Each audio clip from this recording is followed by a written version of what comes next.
I'm Jay Jones. I'm Belinda Bretherton. And I'm Georgia Barbler. We're the teaching team from the science faculty at Narangba Valley State High School.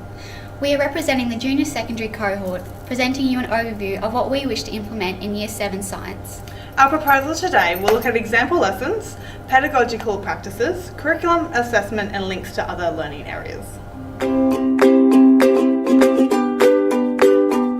Our school currently has over 2,000 students, with numbers expected to rise closer to 2,500 in 2015 when the Year 7s arrive. We are a progressive school which is always challenging the future with a highly successful model of early adolescent pedagogy that is based on research. The junior secondary faculty is supported by its own guiding principles. These principles are distinct identity, student wellbeing, parent and community involvement, quality teaching, leadership, and local decision making. These principles are embedded into all aspects of the junior secondary ethos.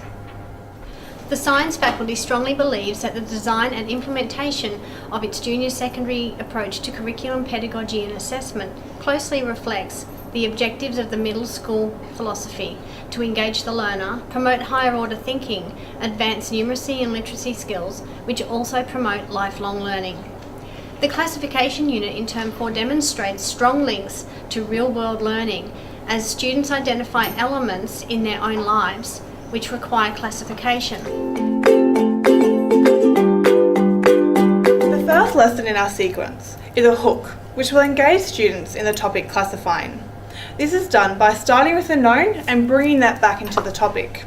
Walt and Wilf will be used in this first lesson to set the tone of what's to come.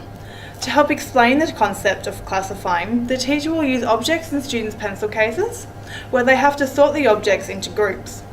From there, the teacher and students will brainstorm a concept map, looking at the why, the how and what of classifying to construct a joint knowledge. In the second lesson, the teacher introduces the term dichotomous key. Students will be shown examples and they will build a class dichotomous key using the features of the students. Once they have a basic concept, they will work in small groups to build on their own idea. This will be done by using old magazines where students will cut out images of people and have to sort a dichotomous key from that. They will then share and explain the process of what they went through. In Lesson 3, students will be refreshed on the term dichotomous key. This lesson is about higher order thinking and bringing the students up to that next level. Students will be given a mystery envelope where there's random objects and pictures where they have to build their dichotomous key. Students will then need to write a list of clues for a peer where they have to build their dichotomous key and see if they can match it. Within the learning experiences, there are 3 essential pedagogies which enhance learning within the middle years. The first is collaborative learning. This is an approach that involves the whole class or a group of students who are working together to meet a shared understanding. The teacher participates in all aspects of this activity, whether it is the organisation or the final result. The cognitive abilities and social needs for young adolescents make middle school classrooms a highly appropriate place to utilise collaborative learning. Cooperative learning is a strategy that brings students together to share an idea, then sends them off to construct their own meaning.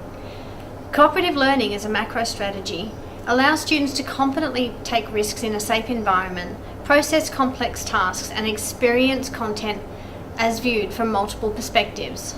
This strategy supports students' different learning styles through the transition from primary school into the junior secondary setting. The growth of middle year students need to be supported by matching the drastic changes in thinking ability. With the inclusion of higher order thinking and other learning strategies, intellectual growth will greatly enhance, thus improving learning outcomes. With higher order thinking in place, other pedagogical practices will be weakened, and students will not be able to achieve their full potential. The teacher will need to provide a mix of opportunities that allows middle year students to reach a higher level of learning.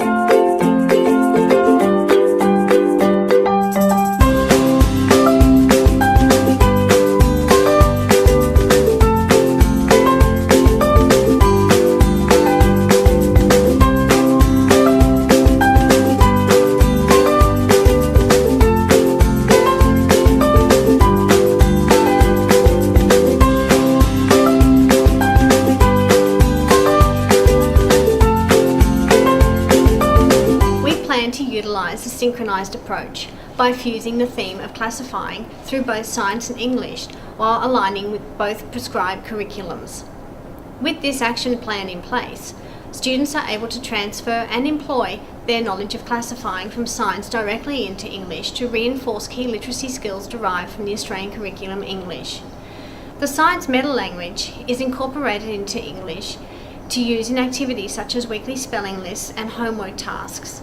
The fusion of science and English gives students the opportunity to exploit their literacy skills in an exciting scientific context.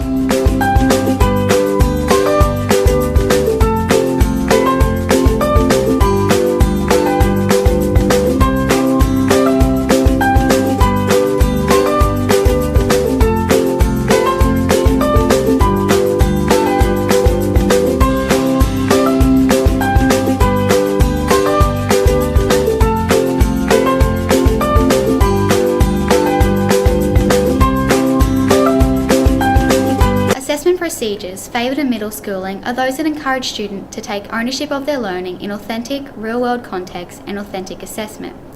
In alignment with this, the lesson begins by relating the principal term classifying to objects or situations from the real world. The lesson, What is Classifying, involves collaborative think-alouds to verbalise student thoughts on the topic. This is then followed by the use of anecdotal note-taking of students' understanding. Lesson 2, Introducing Dichotomous Keys, supports Vygotsky's dynamic assessment approach, which enables performance of new skills and knowledge with support from the teacher. This type of assessment seeks to understand learner abilities by actively supporting their development. Black and William believe that if formative assessment is to be effective, pupils should be trained so that they understand the main purposes of their learning and thereby grasp what they need to achieve. The Art and Science of Teaching suggests that students should be given an opportunity to design their own tasks in order to maintain this sense of understanding and interest. In accordance to this, the third lesson involves negotiated assessment, where students are given the opportunity to create their own task, a dichotomous key, which is then deciphered by another student. This piece of formative assessment allows rich questioning, comment-only marking, sharing criteria with learners, and peer self-assessment, which is the ultimate outcome necessary for powerful formative assessment.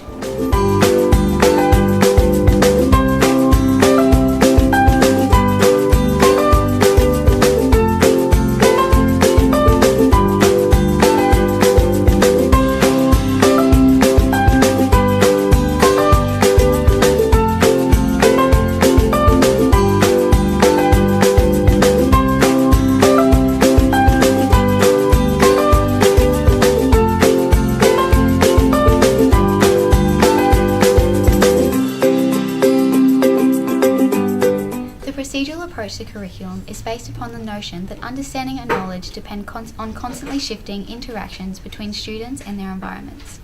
The procedural approach allows room for change, which enables negotiated assessment and cooperative learning to flourish. As educators, we recognise that we are now preparing students for a future we know very little about. However, with the implementation of a curriculum approach that allows flexibility, we are ultimately challenging the future. In regards to middle year students, this approach allows teachers to cater for diverse needs by allowing students to contribute to their learning.